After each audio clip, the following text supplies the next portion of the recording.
G'day everyone. So, remember back in Revenge of the Fallen when Jetfire sacrifices himself to give Optimus the upgrade he needs to slay the Fallen? Well, this concept is given completely new life in the Japanese comic series Unite for the Universe, where combining Transformers with the remains of fallen bots proved to be an incredible yet dangerous upgrade when put in the hands of the one and the only Starscream.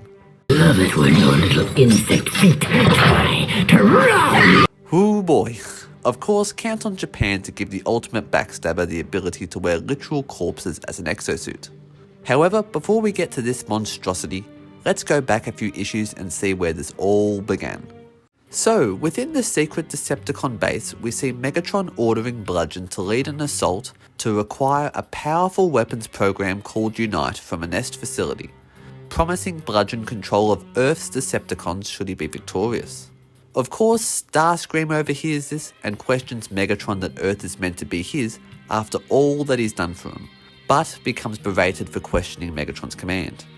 Meanwhile, we head to the Hida Mountains in Japan, where the new Unite project is being conducted. However, the Nest team receives a transmission warning of a Decepticon arrival led by Bludgeon. Unaware that they were detected, Bludgeon, Mindwipe, Breakdown, and oh my god, is that my poor sweet baby Dirge? How exactly are they going to kill you off this time? Anyway, the group are met by resistance from Ratchet, Brawn and Nest, changing Bludgeon's sneak attack into an all-out assault as he begins to suspect who may have given the Autobots that mysterious tip-off. And of course, it came from your friendly neighbourhood Starscream, who intentionally foiled Bludgeon's plan to retrieve the Unite weapon for himself. However, he was surprised to find that the weapon was none other than Optimus himself, with the Unite power being the armour gifted to him by the former Jetfire. Seeing Starscream flee in terror, Bludgeon realises that there is no point in continuing the mission, and retreats with his team. Unfortunately, Ratchet decides that now is a good time to break the ice, causing the party to fall in an avalanche. However, we see that Bludgeon survived, cursing Starscream that he shall pay for his betrayal. Which is rather ironic considering that Starscream starts by mocking Bludgeon in the start of the second issue, who he assumed perished in the mountains. In Starscream's new base, we are introduced to Skystalker, who was promised power for his loyalty, showing him the power of Unite technology, which Starscream intends to use on himself with the remains of a few of his former friends, recruiting Skystalker and Ravage for equal share in this new power. We then head to a Nest resource redistribution plant, which we find is one giant smelter for deceased Decepticons. However, Ironhide and the team are suddenly under fire from Skystalker, who used his stealth alt mode to sneak in and begin bombing the plant.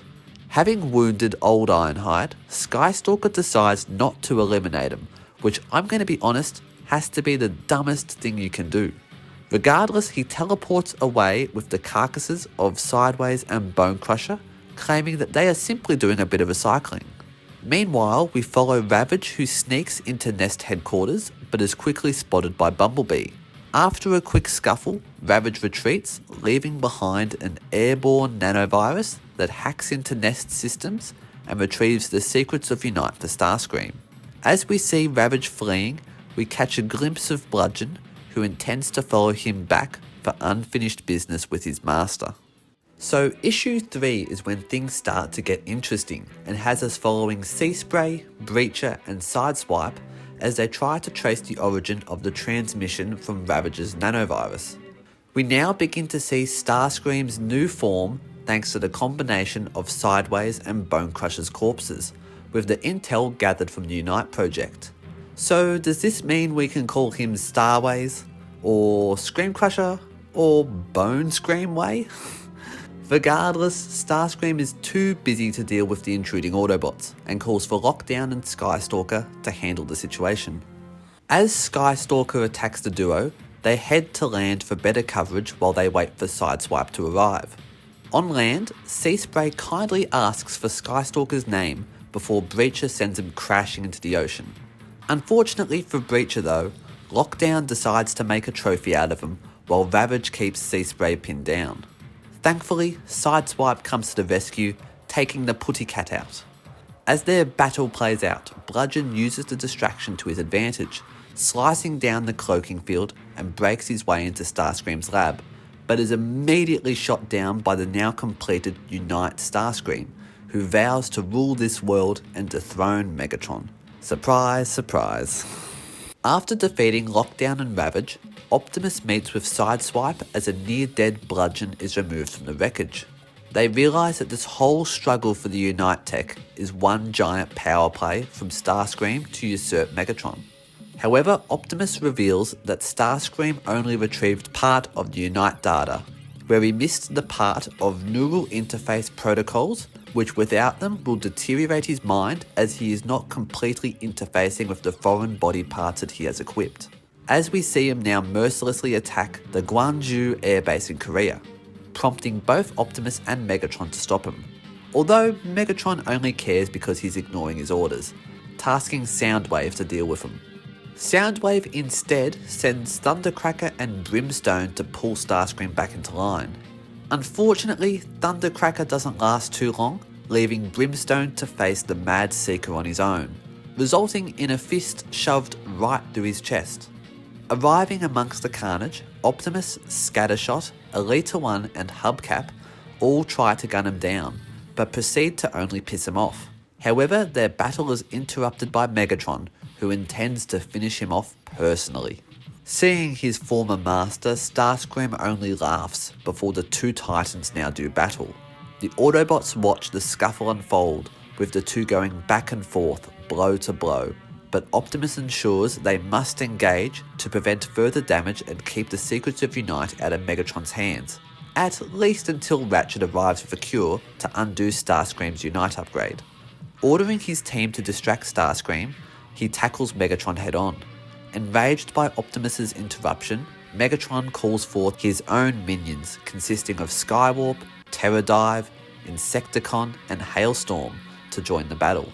Fortunately, Skywarp and Insecticon are able to temporarily subdue Starscream, allowing Ratchet the moment he needs to disassemble the Unite armour from Starscream's body.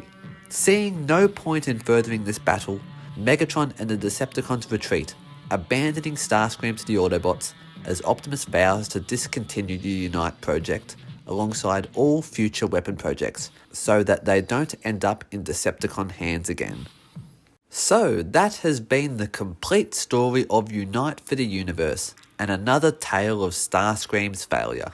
I must say that I really enjoyed the concept of recycling the materials of fallen warriors into your own armour, which I'm certain has been done before, but probably not to the degree where it becomes a gimmick like mech tech for Dark of the Moon. Regardless, it was really cool to see all those Revenge of the Fallen toys given some life, like Hubcap and Skystalker, and even Brimstone, rest in peace. Although it's a shame we don't get to see a Starscream figure like this, and that the Jet Optimus figure that was meant to be released with this series was also cancelled. Also, I kinda have to ask how exactly this fits into the movie timeline, as this clearly occurs after Jetfire's death, but also before Megatron's Dark of the Moon form, which means this may take place in and around the time of the Dark of the Moon game, but I'm not going to pry too much into that. We'll just leave that where it is. Anyway, I hope you all enjoyed this wacky story, and until next time, bye bye.